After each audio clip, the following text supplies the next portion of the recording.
Hi, everybody. Good evening. My name is Carol Lill, and I have your son or daughter in our Westchester East High School Marketing Honors class, 7th period of the day. I'm reaching out to you tonight because we've had a couple different behavior issues that we've started to address in our class, and I want to make sure as parents that you're all aware of it. As always, in a classroom situation, when we talk about behavior issues, there are definitely a pocket of students that are not included in this, and there's definitely a pocket of students that are included in this. In the email that I'm going to send you, I'm going to address the fact if your child has been an issue in one of these areas or not. I don't really believe in the ambiguity of it, so I'm going to let you know right off the bat if there have been any struggles or not. So one of the things that you might wonder is, why would I be contacting you at this point? Well, when the kids came back to school, all kids in general. In the world of education, there was kind of this understanding, well, they haven't been in school and it's COVID and it's this and it's that and it's several other things. So I feel like in our classroom, we've been very lenient with some of these different things that are going on. As we approach the end of the third marking period and the beginning of the fourth marking period, I feel like we have several different issues that have come about. One of the first ones is that the behaviors have not gotten better, so they have not grown out of those issues, if that's something that people talk about with teens. One of the other things that I'm noticing is that the behaviors are more than distracting to several of the students in our class, and it is also hindering our progression with our curriculum development because there is so much time taken from me and from what we're doing, trying to get everybody started or trying to get everybody back on task, that it's definitely causing an issue.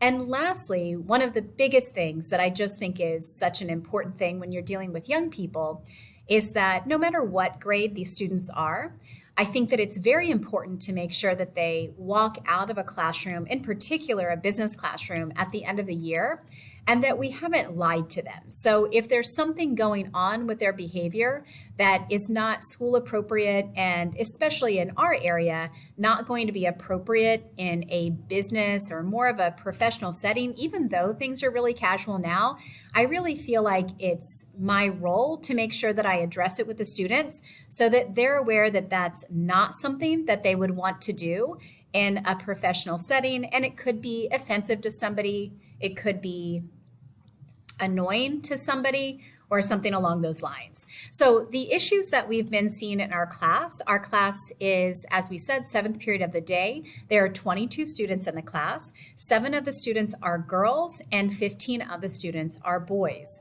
The other breakdown is that the class is mostly sophomores. There are a sprinkling of juniors and seniors that are in this class, and the biggest area of concern that we've had is predominantly falling on sophomore boys.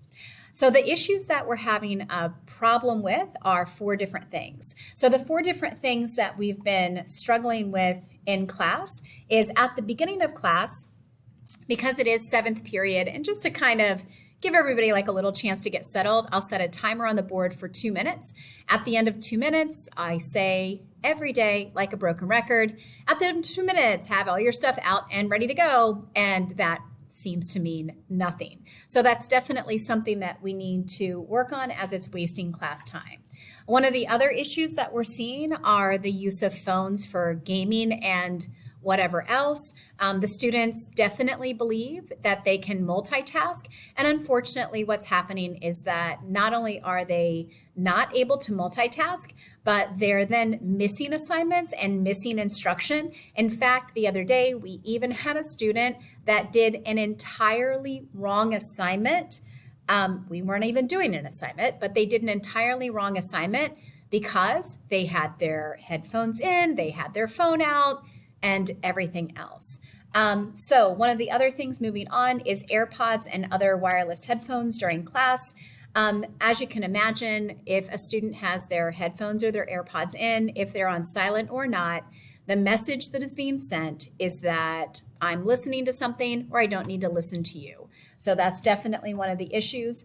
Other than that, also the touching of people in class, it leads to an entire scene. You can ask your children if they have any friends in this class and about this whole scenario. And I think that you'll quickly see that there are a lot of friends in class. So I realize they're not picking on somebody. It's their friends, but it just becomes too much.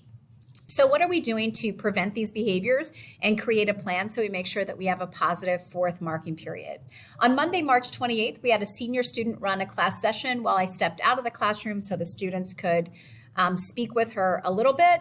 And we asked about 4 or 5 different questions. You're going to see that at the bottom of your email, those questions that we answered. At that time, I came back in. We had a discussion over those different questions, and we put a plan in place.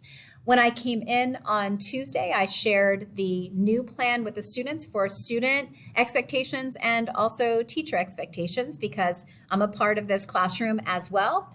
What happened at that time, which actually was earlier today, is that the students agreed that the behavior for students and also the teacher expectations were fair. And at that time, we started an activity. I went around, I spoke with all students face-to-face and gave them a chance to say if they had any problems, questions, or concerns about any of those expectations. At that point, all students agreed, no, they were good, they totally got it, and they thought they were fair. A matter of minutes later, we were ready to move on to the next activity, and one young man was on his phone and felt like it was so important that he couldn't put it away, and another student had his AirPods in still.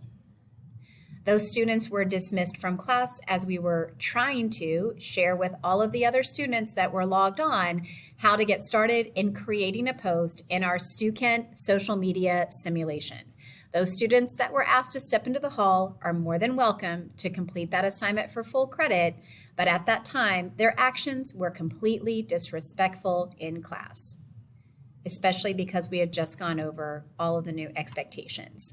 So where do we go from here? I realize that it's been a very strange year, and there are several of you that we've never gotten a chance to meet face-to-face. This could be the first time that you're actually seeing me without a mask. But for those of you that I've had a connection with before, I hope that you're definitely aware. I absolutely love teaching and working with high school students.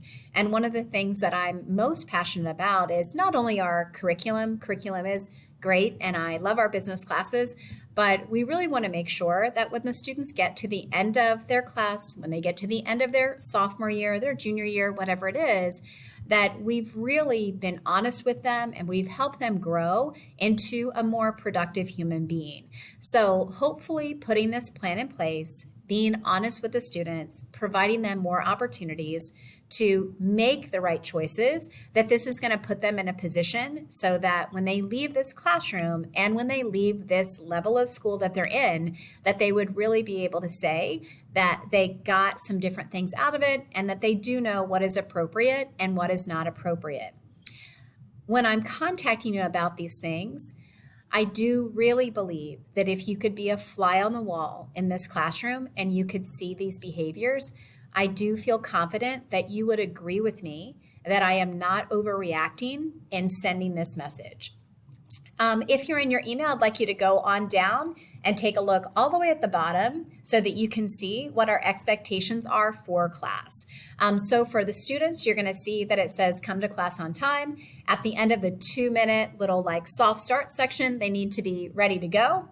I'm asking them to be ready to participate in activities and engage in class discussions.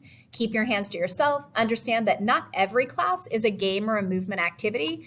Games and movements are totally awesome, but we do have some other things that have to take place in a seat basis. And also understand that if you are the one not participating, you will be called out and given a seated assignment. Our curriculum, if we're doing an activity and you cannot handle it as a student, there are plenty other seated assignments that you can do so that the remaining class can enjoy that different activity.